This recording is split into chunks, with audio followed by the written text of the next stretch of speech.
When I moved into Willow Crest, the HOA felt quiet, almost too quiet. That changed the day Karen became president.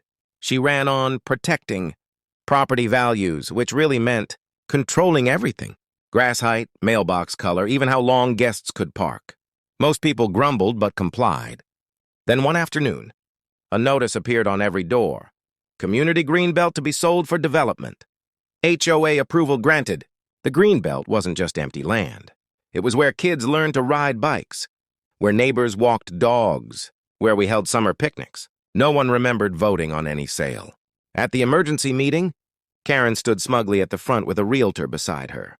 She claimed the land was unused HOA property, and that selling, it would lower dues for everyone. When people objected, she snapped that the paperwork was already done. Something didn't sit right with me. My grandfather had helped build the neighborhood decades earlier, and I vaguely remembered him mentioning that the Greenbelt was never HOA owned. That night I went digging through old county records, buried in a dusty archive. Was the original Plat map, the first legal blueprint of the neighborhood, and there it was in black and white. The Greenbelt was marked as permanently dedicated community land, protected from sale or development. Even more damaging, ownership was split collectively among homeowners, not the HOA board. The next meeting was packed. Karen walked in confident, already talking about closing dates. I waited until she finished, then calmly placed a large printed copy of the Plat map on the table. I explained everything, how the land couldn't legally be sold, how no board had authority to override the dedication, and how attempting to do so could qualify as fraud. The room went silent. Karen tried to laugh it off, but the realtor quietly packed his bag and left.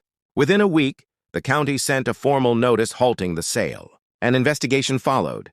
Emails surfaced, showing Karen had negotiated privately with the developer, hoping to manage the proceeds herself through a shell account. She was removed as HOA president by a unanimous homeowner vote. The HOA was fined, Karen was personally sued, and the board had to issue a public apology. That Greenbelt is still there today, bigger somehow, not in size but in meaning.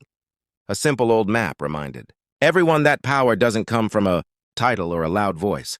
Sometimes it comes from the truth that was written down long before a Karen ever showed up.